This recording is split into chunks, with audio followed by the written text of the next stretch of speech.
अगर मैं आपसे कहूं कि मोदी और डोभाल की जाल में कैसे फंसा चीन अमेरिका, अरे वो चीन अमेरिका जो बांग्लादेश का इस्तेमाल करके भारत को बर्बाद करना चाहते थे, आज भारत ने बाजी उल्टी पलट दी है। यार अगर आप देखने की कोशिश करोगे तो हाल फिलहाल अभी शेख हसीना की वापसी होने की चांसेस हैं। क्या पता भारत से उनको बांग्लादेश वापस भेज दिया जाए। लेकिन शेख हसीना की अभी एक बयान ने पूरे दुनिया के अंदर हड़कंप मचा करके रखा है। कहा है कि आप हमें ना बुलाइए और आप हमें भेजिए भी ना, हम खुद जा रहे हैं बांग्लादेश। अगर मौत आनी है तो अपने सरजमी पर आए जहां पर हमारे माता पिता भाई बहन दफनाए गए हैं।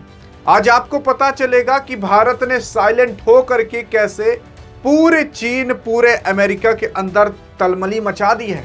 यार अगर आप देखने की कोशिश करोगे तो खुद देख सकते हो कि हाल फिलहाल अभी बांग्लादेश की सरकार जो कि तारिक रहमान की सरकार है, उनके माध्यम से एक न्यूज़ दी गई है। वो न्यूज़ ये है कि जो शेख हसीना थी उनका 560 अरब टका और विदेश में जमा 190 अरब टका को इन लोगों ने फ्रीज कर दिया है और धीरे धीरे जो विदेश में था वो सब वो बांग्लादेश के अंदर मंगाया जा रहा है। तो उसके बाद ये पता चला कि भैया मतलब तारिक रहमान शेख हसीना को गलत साबित करना चाहते थे कि देखो शेख हसीना कितनी खराब थी, भारत भाग गई, भारत ने जानबूझकर ऐसा किया। बांग्लादेश वालों को ये लगता है कि भारत ने सब कुछ बांग्लादेश के अंदर किया, तख्ता पलट और तमाम चीजें। लेकिन सच्चाई कुछ और थी। सच्चाई आज आपको पता चलेगी कि आखिरकार अगस्त के अंदर आज से 2-3 साल पहले शेख हसीना को क्यों भागना पड़ा था, किसका हाथ था इसके पीछे और वो क्या करना चाहते थे बांग्लादेश के अंदर और भारत के अंदर। यार सबसे पहली चीज तो शेख हसीना एक ऐसी महिला है जो बांग्लादेश के अंदर सबसे ज्यादा समय तक वहां पर प्रधानमंत्री थी, एज अ महिला के रूप में भी और वैसे भी। मतलब जिस तरीके से भारत के अंदर प्रधानमंत्री नरेंद्र मोदी बन गए हैं वैसी ये वहां पर थी। अब यार अगर कोई बहुत समय तक प्रधानमंत्री है यानी कि उसके अंदर कोई अच्छी बात होगी, अच्छी क्वालिटी होगी तभी तो है। लेकिन अचानक से इनका तख्ता पलट हो जाना, अचानक से लोग इनको मारने के लिए आ गए और इनको भागना पड़ा और भागने में ये भारत चुनी। देखो यार असल में सच्चाई ये थी कि वहां पर स्टूडेंट प्रोटेस्ट करने लगे थे बांग्लादेश के अंदर और ये प्रोटेस्ट अमेरिका के माध्यम से और पाकिस्तान के माध्यम से कराया गया था। अब हवाई बातें नहीं, अभी हम आपको प्रूफ के साथ बताएंगे कि आखिरकार कैसे डीप स्टेट का इस्तेमाल किया गया था। और फिर उसके बाद वहां पर कम से कम 1400 लोग मारे गए थे और उसके बाद सारे इंजाम शेख हसीना पर लगवा दिए गए और फिर उसके बाद काम तमाम हो गया इनका। फिर लोग इनको मारने के लिए आ गए। भारत ने तुरंत मैसेज दिया कि आप भारत भाग कर आ जाइए, नहीं तो आपको मारने के लिए आ रहे हैं। जैसे ये वहां से निकले हेलीकॉप्टर से मात्र कुछ ही घंटों के अंदर ये जहां मौजूद थी वहां पर कुछ लोग मारने के लिए आ चुके थे। अब कैसे आ चुके थे, कहां से आ चुके थे, कौन इंफॉर्मेशन दे रहा था, अरे इसी के बारे में तो जानना है। और अब शेख हसीना ने क्यों कह दिया है कि हम आ रहे हैं वापस। लेकिन बांग्लादेश में शेख हसीना के खिलाफ फांसी की सजा हो चुकी है। मतलब शेख हसीना अगर बांग्लादेश गई तो फांसी की सजा हो जाएगी। और केवल ये हम नहीं आ रहे बल्कि बांग्लादेश के जो विदेश मंत्री अभी खलील उर रहमान है वो भारत हाल फिलहाल कुछ समय पहले आए थे। भारत के विदेश मंत्री डॉक्टर एस जयशंकर साहब से मिले तो वहां पर हुआ क्या, अरे हुआ ये कि ये भैया इनसे मांग कर रहे हैं, डॉक्यूमेंट्स लाए थे कि शेख हसीना को बांग्लादेश वापस सौंप दीजिए, हमें फांसी पर चढ़ाना है। अब भारत ऐसी तो सौंप नहीं देगा। अब यही चीज लेकर के बांग्लादेश वाले प्रोपोगेंडा चलाने लगे कि देखो भारत कितना गंदा देश है, एक औरत को रखा हुआ जो ऐसा ऐसा कर दिया। भारत यहां पर भी शांत रहा, भारत यहां पर भी शांत रहा। तब शेख हसीना बोली कि अच्छा एक काम करो, तुम्हें लगता है कि हमने वो 1400 लोगों को मरवाया है, अमेरिका को बुला लो, बड़े बड़े देशों को बुला लो, इन्वेस्टिगेशन करा लो, आखिरकार उस टाइम यहां पर हुआ क्या था। तो खुद सोचो अगर कोई आदमी इतनी बड़ी गलती करेगा तो वो कहेगा कि क्या यूएन को बुला लो, अमेरिका को बुला लो, आओ यहां जांच करा लो जो हुआ था, नहीं कहेगा। लेकिन शेख हसीना ने कहा कि जांच करा लो, लेकिन जांच हुई नहीं। अरे कैसे जांच होती, जब अमेरिका नहीं कराया था तो क्या अमेरिका जांच करने आता। तो यही सारी मुद्दे थे। और बांग्लादेश अभी हाल फिलहाल देखोगे तो शेख हसीना के प्रत्यर्पण की मांग कर रहा है कि शेख हसीना को दे दो। फिर शेख हसीना ने कहा कि ठीक है। बांग्लादेश को पता था कि भारत शेख हसीना को देने वाला नहीं है, इसीलिए हम बार बार चिल्लाएंगे कि भारत शेख हसीना को दे दो, भारत शेख हसीना को दे दो, ताकि दुनिया के अंदर ऐसा माहौल क्रिएट हो सके कि भारत शेख हसीना को दे ही नहीं रहा, देखो कितना गंदा देश है। ऐसा ये लोग नैरेटिव भारत के खिलाफ बनाना चाहते थे। तब उसी में खबर ये आती है कि शेख हसीना को भारत नहीं देगा, शेख हसीना खुद ही जा रही हैं। और शेख हसीना ने कहा कि मैं जाऊंगी, और अगर मर भी गई तो अच्छा है, कम से कम मैं अपनी जमीन पर तो मरूंगी।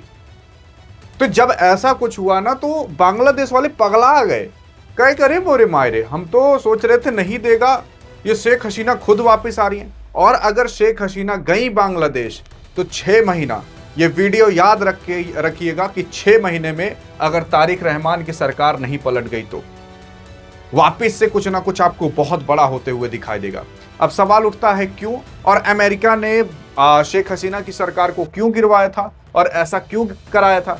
तो यार देखो, सबसे पहली चीज तो शेख हसीना अगर बांग्लादेश चली जाती हैं तो उनके साथ 3 चीजें हो सकती हैं। एक ये हो सकता है कि क्या पता तारिक रहमान डायरेक्ट देखते मान गोली मरवा दें, एक ये हो सकता है कि इनको पकड़ करके फांसी पे चढ़ा दिया जाए, एक ये हो सकता है कि ऐसा कुछ ना किया जाए, है ना, हो भी सकता है यार, क्योंकि इनको भी पता है कि अगर हमने कुछ किया तो आज भी जो शेख हसीना की पार्टी है बांग्लादेश के अंदर, वो बहुत मजबूत पार्टी है।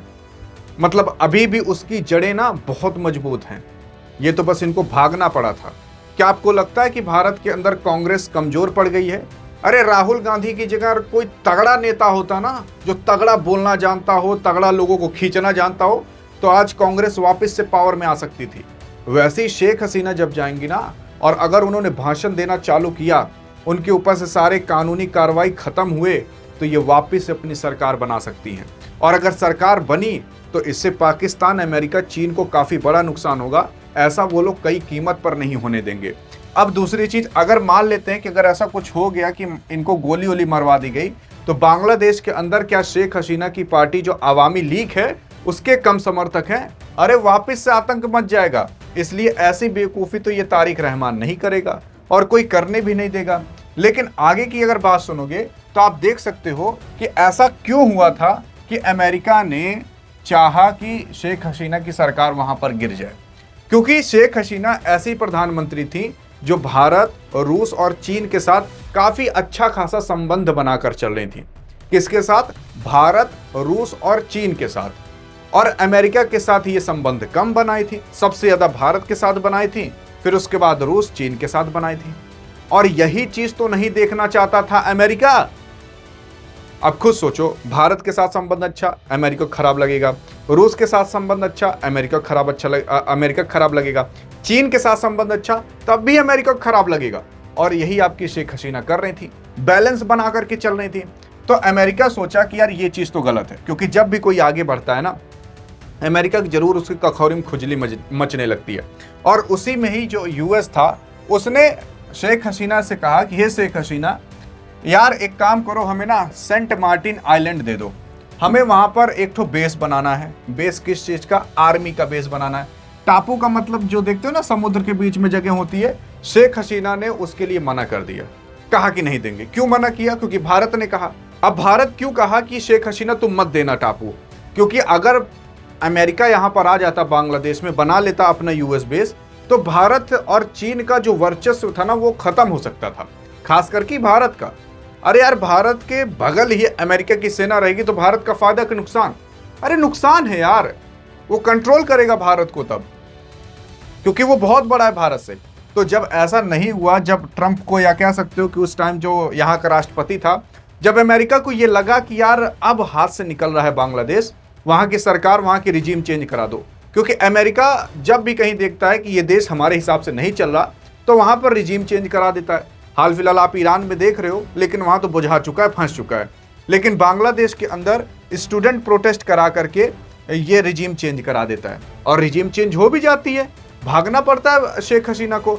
अब कहाँ पर ये टापू लेना चाहता था, मैं आपको बता रहा हूँ। रिजीम चेंज कराने के बाद अमेरिका ने अपने हिसाब से वहाँ की सरकार बनाई, एक तो बुढ़ऊ बैठा दिया जिसका नाम कोई और नहीं बल्कि था मोहम्मद यूनुसवा। अब मोहम्मद यूनुसवा इतना सोहदा निकला कि कोई काम ही नहीं कर पाया ढंग से। हाँ, कुछ काम किया था, क्या काम किया तो मैं बताता हूँ। असल में ये है भारत, इधर ऊपर चीन है, और ये आपको रेड कलर का दिख रहा कोई और नहीं बल्कि बांग्लादेश। बांग्लादेश में यही नीचे की ओर जो छोटा सा पार्ट आपको दिख रहा है ना, यहीं पर ही सेंट मार्टिन आइलैंड है। यहीं पर ही अमेरिका जो था बनाना चाहता था अपना बेस, और भारत ने कहा कि बांग्लादेश तुम अपना बेस मत बनाने देना, नहीं तो ठीक नहीं होगा। तो बांग्लादेश ने भैया मना कर दिया, अमेरिका को मना कर दिया, सोचो। तो इसी वजह से बांग्लादेश के अंदर सत्ता परिवर्तन अमेरिका ने करा दिया, क्योंकि यहां पर अगर अमेरिका की सेना आ जाती तो इतने पूरे एरिया में भारत अगर कुछ करना चाहता तो बहुत मुश्किल होता। फिर अमेरिका को भी खुंदस मस्ती, यार भारत इधर तो बे ऑफ बंगाल पूरा पूरा कवर कर रहा है। इसी वजह से भारत ने मना किया, क्योंकि अमेरिका जहां पर जाता है वहां पर कुछ ना कुछ बवाल करता है। अब अमेरिका यहां पर क्यों बनाना चाहता था? अरे ताकि बांग्लादेश को कंट्रोल करो, म्यांमार को कंट्रोल करे और भारत को भी कंट्रोल करे, इस वजह से वो बनाना चाहता था। और अमेरिका अभी तक ऐसे ही करके 80 देशों के अंदर अपने सैन्य बेसिस बना करके रखा, 80 देशों के अंदर, और लगभग 700 से 800 सैन्य बेसिस बनाए। एक सैन्य बेस यहां पर बनाना चाहता था, भारत ने मना करा दिया, इसी वजह से सब कुछ हुआ। अब दूसरी चीज यहां पर क्या हुआ कि जब ऐसा हुआ तो मोहम्मद यूनुसवा देखोगे हमेशा दो लोगों की ओर ज्यादा झुका रहता था। एक तो झुका रहता था चीन की ओर, एक झुका रहता था अमेरिका की ओर, लेकिन सोहदा था बहुत ज्यादा कुछ कर नहीं पाया। और पाकिस्तान की ओर भी काफी ज्यादा झुका रहता था। तीन लोगों की ओर ज्यादा झुका रहता था, चीन, पाकिस्तान और अमेरिका। भारत की ओर बिल्कुल भी नहीं झुका रहता था। अरे मैं आपको बताऊं यार, यहाँ पर इसने ना यहाँ पर छोटा सा हवाई अड्डा है जहाँ पर फाइटर जेट्स उड़ाए जाते हैं, भारत के चिकन नेक के पास ही। ये जो मोहम्मद यूनुसवा था, पाकिस्तान और चाइना को खुला कह दिया था अगर आपको इस्तेमाल करना हो कर लो। यानी कि अगर कभी भारत चीन में लड़ाई होती तो चीन यहां से भी आकर लड़ सकता था और भारत के चिकन नेक को तुरंत तोड़ सकता था। अरे चिकन नेक का मतलब यही, अगर आप थोड़ा तोड़ दो तो इतना और ये वाला पोर्शन भारत का अलग हो जाएगा, तो बड़ी दिक्कत की बात थी। और पाकिस्तान वो धीरे धीरे अपना टेररिस्ट यहां पर भेज रहा था ताकि भारत के चिकन नेक को तोड़ा जा सके। और ये सब करने में ये लोग सफल हो भी चुके थे यार, ऐसा नहीं कि सफल नहीं हुए। फिर उसके बाद इलेक्शन का टाइम आ गया, तारिक रहमान की सरकार बन गई। अब तारिक रहमान अमेरिका की ओर कम झुके हैं और भारत की ओर भी कम झुके हैं, लेकिन चाइना की ओर ज्यादा झुके हैं। तारिक रहमान अभी गए थे चाइना और वहां पर कुछ फाइटर जेट खरीद कर आ गए हैं और कह दिए हैं कि एक काम करो चाइना, यहाँ पर हमारा एक छोटा सा टापू है। अब उस टापू का नाम क्या है अगर आपने बता दिया ना तो आपके कमेंट को हार्ट भी दे दिया जाएगा, पिन भी कर दिया जाएगा, क्योंकि हमने आपको कुछ वीडियो में बता करके रखा है। यहाँ पर नीचे की ओर एक टापू है, एक काम करो वो टापू तुम ले लो और वहां पर आकर अपना जो भी सैन्य बेस बनाना है, यहाँ पर एक टापू है, सैन्य बेस बनाना बनाओ ना लो। तो इससे क्या होगा कि चाइना जो है वो भारत के काफी करीब आ जाएगा। और दूसरी चीज बंगाल, वेस्ट बंगाल के काफी करीब आ जाएगा। और यहाँ पर जो चाइना है, जो बांग्लादेश है, वो यहाँ पर भी कुछ एरिया देने की कोशिश कर रहा है चाइना को। अब यहाँ पर अगर चाइना आ गया तो भारत के वापस से चिकन नेक के काफी करीब आ जाएगा। तो अभी भी भारत को दिक्कत है। तो जब भारत को ये सारी चीजें पता चली ना, तब खलबली मचने लगी। तब भारत ने सोचा कि अब शेख हसीना को भेजना ही पड़ेगा। अगर शेख हसीना गई वापस तो सिंपल सी बात है, वहां पर काफी सारे मांगे रखी जाएंगी। जैसे शेख हसीना की जो पार्टी अवामी लीग है, उसको बांग्लादेश के अंदर बैन करके ये लोग रखे हैं ताकि इलेक्शन लड़ ही ना पाए। अब ऐसी कुछ डिमांड की जाएगी, भैया इलेक्शन लड़ने दो अगर औकात है तो, और फिर उसके बाद तभी हम भेजेंगे, तभी शेख हसीना जाएंगे, और बाकी कुछ ना कुछ किया ही जाएगा। अब यही देखो, यही है तारिक रहमान चाइना की ओर ज्यादा झुका हुआ है। अब इससे भारत को घाटा है। लेकिन अगर शेख हसीना गई और इनकी सरकार बन गई तो सिंपल सी बात है, फिर भारत को फायदा होगा, क्योंकि ये भारत के अकॉर्डिंग काम करेंगे। अरे इनकी जिंदगी भारत बना करके रखा, और क्या चाहिए। यहाँ पर पाकिस्तान भी इसी मौके पर फायदा उठा रहा था। पाकिस्तान भी अपने जो सैनिक थे ना, या कह सकते हो टेररिस्ट थे, वो बांग्लादेश के अंदर भेज करके ट्रेन कर रहा था। और इसी वजह से बंगाल के अंदर जब बीजेपी जीती ना, ये सब उसको पता चल गया, तुरंत ही देखोगे सारे बांग्लादेशियों को बंगाल से भगाई और बॉर्डर बनाना चालू कर दी। तो अभी फेंसिंग हो रहा है, क्योंकि अब बांग्लादेश के अंदर पाकिस्तानी आतंकवादी भी एंटर कर चुके थे। क्यों? क्योंकि आगे चलकर जब युद्ध होता ना, मान लेते हैं कि भारत इधर पाकिस्तान से युद्ध कर लेता, पाकिस्तान बांग्लादेश से अटैक करने वाला था ताकि चिकन नेक को तोड़ा जा सके। उसी में चाइना कुछ साथ दे देता, भारत को बड़ी तकलीफ हो जाती। और इसी वजह से पहले बॉर्डर बनाया गया। और इधर आप देखोगे वेस्ट बंगाल के अंदर काफी एकड़ जमीन भारत ने केंद्र सरकार के हाथ में दे दी, बंगाल ने केंद्र सरकार के हाथ में दे दी, ताकि यहां पर बीएसएफ जवान, S-400 और तमाम चीजें रह सकें। और उसी के साथ साथ अभी हाल फिलहाल पाकिस्तान के आतंकवादी बांग्लादेश के अंदर हैं, तो वो लोग ट्रेन हो रहे हैं ताकि लड़ाई झगड़े होने पर कुछ किया जा सके, और अगर शेख हसीना आए तो उनको मारा जा सके, और उसी के साथ साथ सत्ता परिवर्तन और तमाम चीजें की जा सके, इलेक्शन में झोलमाल किया जा सके। इसीलिए पाकिस्तान के आतंकवादी वहां पर अभी जाकर बैठे हुए हैं, ISI के आतंकवादी जाकर बैठे हुए हैं। तो अब क्या है कि अगर ISI सोच रहा है कि हम बांग्लादेश के अंदर भी रहें, तो इसलिए सोच रहा है ना ताकि भारत के अंदर कुछ किया जा सके। पाकिस्तान वहाँ हमेशा भारत के बारे में तो सोचता रहता है कि कितनी उसको तकलीफ पहुंचा दे, क्या कर दे। तो इसी वजह से आपने देखा होगा कि जो पाकिस्तान का डिफेंस मिनिस्टर है, एक बार उसने कहा था कि इस बार भारत पाकिस्तान में युद्ध हुआ तो युद्ध बंगाल यानी कलकत्ता तक जाएगा। और कलकत्ता तक कैसे जाएगा? क्योंकि यहां पर अगर आप मैप में देखोगे तो वो लोग बांग्लादेश से भी अटैक कर सकते हैं। अब समझ आया?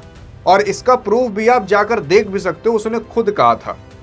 और इसी वजह से भारत जब ये सब कुछ जाना तो पूरी की पूरी चीजें करना चालू कर दी। अब अगर शेख हसीना गई तो शेख हसीना वापस से सब कुछ ठीक करने की कोशिश करेंगी, इनके विधायक, इनके सांसद वापस से बनना चालू करेंगे, और अगर ऐसा होता है तो वापस ये पावर में आएंगी। और अगर पावर में आएंगी तो सबसे पहले इनका यही काम होगा कि जो पाकिस्तान के आतंकी हैं उनको ख़त्म करना, पाकिस्तान के टेरर नेटवर्क को ख़त्म करना।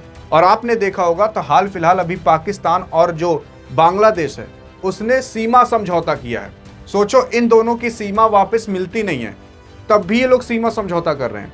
और दूसरी चीज, पाकिस्तान के अंदर काफी ज्यादा ड्रग्स हैं, उन ड्रग्स को क्या कर रहा है, वो बांग्लादेश सप्लाई कर रहा है, और बांग्लादेश वहां से आगे म्यांमार और बाकी तमाम देशों में सप्लाई कर रहा है। ये सारी चीजें भी रुक जाएंगी। और इसी वजह से अब बांग्लादेश डरा हुआ है। वो बार बार चिल्ला रहा था कि शेख हसीना को वापस दो, शेख हसीना को वापस दो। वो जान रहा था कि भारत वापस नहीं देगा, और लेकिन जैसे ही भारत ने कहा कि हम वापस दे रहे हैं, वो मूड़ी खजुआने लगा, कहा अरे मोरे मायरे ना तो ज़्यादा ठीक है, क्योंकि अगर वो आई वापस सत्ता में आई तो बांग्लादेश का पूरा कामकाज बिगड़ सकता है। अब मैं आपको वर्ल्ड मैप में बता दूं क्या करना चाहता था अमेरिका। यहाँ पर आपको दिखेगा अमेरिका, ये जो आपको अमेरिका दिख रहा है ना, वो ज़्यादातर अपना जो पावर है वो पावर इतने एरिया में बहुत ज़्यादा बना करके रखा है। इतने एरिया में तो उसकी बहुत ज़्यादा सेना बैठी हुई है, जान लीजिए हर जगह उसकी सेना है, खास करके यूरोप में। अब इधर उतना उसका नहीं है, किसका? अमेरिका का उतना ज़्यादा मिलिट्री बेस नहीं है। इधर भारत का ज़्यादा बना हुआ है इतने एरिया में पूरा। और इसी वजह से इस एरिया में बनाने की कोशिश कर रहा था अमेरिका, और सबसे बेस्ट एरिया था यही बांग्लादेश वाला। सेंट मार्टिन आइलैंड ले लेता, अपनी वहाँ पर आर्मी रख सकता था। कभी भारत से युद्ध करना हुआ, म्यांमार से, चाइना से युद्ध करना हुआ तो यहीं से युद्ध कर सकता था।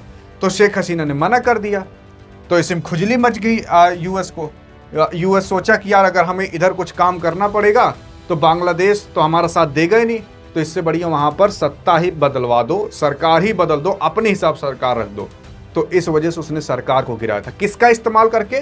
पाकिस्तान का इस्तेमाल करके, क्योंकि कुछ आतंकवादी, कुछ कट्टरपंथियों को तो इस्तेमाल करना पड़ता। अब अमेरिका अपने हिसाब से थोड़ी ना भेजता, जितना अच्छे कट्टरपंथी और आतंकवादी पाकिस्तान मिल जाएंगे तो पाकिस्तान के अंदर भेज दिया गया। तो आई थिंक अब आपको समझ में आएगा पूरा का पूरा मुद्दा क्या है, और भारत ने कैसे साइलेंट एकदम पूरा किया। भारत ने कहा ठीक है, शेख हसीना अपने आप जा रही है, लेकिन हाँ कुछ अब शर्तें भी रखी जाएंगी कि इलेक्शन लड़ने देना। और अगर इलेक्शन लड़ेंगी शेख हसीना ना, तो बांग्लादेश में इलेक्शन होगा, फटेगी पाकिस्तान की, फटेगी चाइना की। जानते हो क्यों? क्योंकि फिर जो बांग्लादेश है वापस से भारत को और ज़्यादा टिल्ट हो जाएगा। और आप देख रहे होंगे कि बांग्लादेश के अंदर अभी हाल फिलहाल खूब ये किया गया था कि हिंदुओं को मारो, काटो, जला दो, ताकि भारत भड़के और माहौल और ख़राब हो जाए। लेकिन वहाँ पर शांतिपूर्वक काम किया गया, और अब देखिए कैसे पूरा का पूरा खेल उल्टा पड़ सकता है। आई थिंक अब आप समझे होंगे, क्योंकि अगर वहाँ पर भारत अपनी शांति को खो देता तो सिंपल सी बात है, भारत बांग्लादेश में युद्ध हो सकता था, इधर पाकिस्तान भी मौके का फ़ायदा उठा सकता था। इसी वजह से भारत शांत रहा, कहा कि अभी कुछ मत बोलो, अभी सही टाइम नहीं है। अब सही टाइम आ रहा है धीरे धीरे कि बांग्लादेश के अंदर वापस से शेख हसीना की एंट्री कराई जाए और माहौल वैसे ही किया जाए जैसे पहले था। और इसी वजह से आपने देखा होगा कि जब यहाँ पर ईरान और खाड़ी देशों में युद्ध हुआ अमेरिका के साथ, तो पूरा तेल उल की किल्लत हर जगह पर थी, लेकिन भारत ने बांग्लादेश के अंदर तब भी डीजल सप्लाई किया था ताकि वहां का देश चलते रहे। आई थिंक अब आप समझ चुके होंगे, और अगर ऐसी जानकारी अधिक चाहिए तो इस वीडियो में मिलते हैं। तब तक के लिए जय हिंद, जय भारत।